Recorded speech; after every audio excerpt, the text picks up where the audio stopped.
అందరికీ నమస్కారం.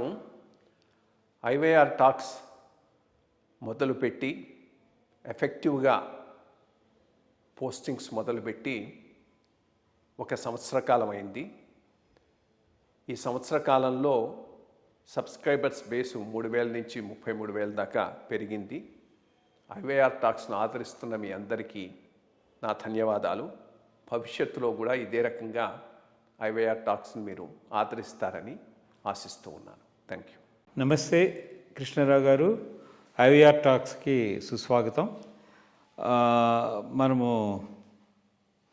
Almost Trump గారు 1 సంవత్సరం అయిన దీని తర్వాత విభిన్న దేశాలు అమెరికాకి ఆపోజిట్గా ఉండి వాళ్ళ ప్రతిపత్తిని అంటే వాళ్ళ ప్రపత్తిని కాపాడుకోవడానికి మిగిలిన దేశాలతో వాణిజ్య సంబంధాలు ఏ విధంగా చేసుకుంటున్నాయనేది చాలా ఐ థింక్ ఒక వినూత్న రీతిలో అన్నీ జరుగుతుంది. ఆటోమేటిక్గా ఏంటంటే survival of the fittest theory ఉంది కదా, అందువల్ల ఎవరికి వాళ్ళు మనం అది కాకపోతే ఏముంది ఇంకో ఎవెన్యూ అట్లా చూసుకుంటుంటే ఇప్పుడు మనకి నిన్న రిపబ్లిక్ డే అయిన తర్వాత మనకి EU ట్రేడ్ డీల్ అనేది చాలా చక్కగా జరిగింది. ఐ థింక్ ఈ రోజునాడు దాని మీద సంతకాలు కూడా అయినట్టు తెలుస్తుంది. సో EU ట్రేడ్ డీల్లో వాళ్ళ దగ్గర నుంచి మనం కొన్ని ఇంపోర్ట్ చేసుకోవడం, మనం వాళ్ళకి ఎక్స్పోర్ట్ చేయడం mutually agreed thing. Implementation time ఉన్నా బట్ ట్రేడ్ డీల్ అయితే జరిగింది. సో అంటే చాలా ఏళ్ల తర్వాత మళ్ళీ ఈ ట్రేడ్ డీల్ కుదరడము ఇది శుభ పరిణామం అవునా కాదా? టోటల్ ప్రపంచ వాణిజ్య వర్తకానికి ఇది ఏ విధమైన దారి చూపిస్తుంది అనే దాని మీద చిన్న వివరణ.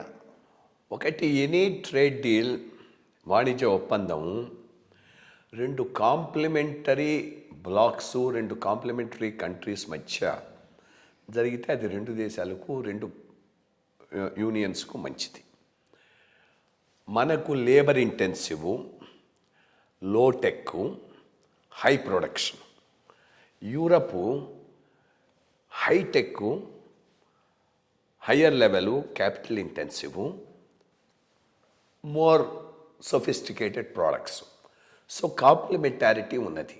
తప్పకుండా ఇది 2 దేశాలకు చాలా చాలా బెనిఫిట్ చేస్తుంది. అదే మనం చైనాతో తీసుకున్నాం అనుకో, వాళ్ళు లేబర్ ఇంటెన్సివ్, మనము లేబర్ ఇంటెన్సివ్, కాబట్టి అంత బెనిఫిషియల్ కాకపోవచ్చు.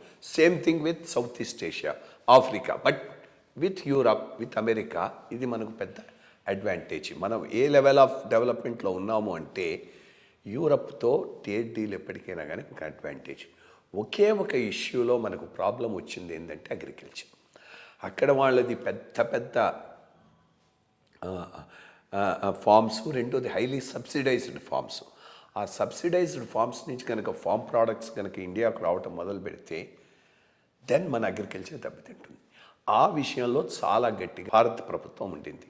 No question of opening up of agriculture. వ్యవసాయ రంగాన్ని మేము ఓపెన్ చేసే ప్రశ్నే లేదని గట్టిగా నిలబడింది. రేపు ఇది మనకు అమెరికాలో కూడా, అమెరికాతో ట్రేడ్ ఒప్పందం వచ్చినప్పుడు కూడా అది మనకు బాగా ఉపయోగపడుతుంది. యూరప్తో ఇట్లా చేసాం కాబట్టి మీతో కూడా ఇట్లా చేసుకుంటామని చెప్పుకోవటానికి.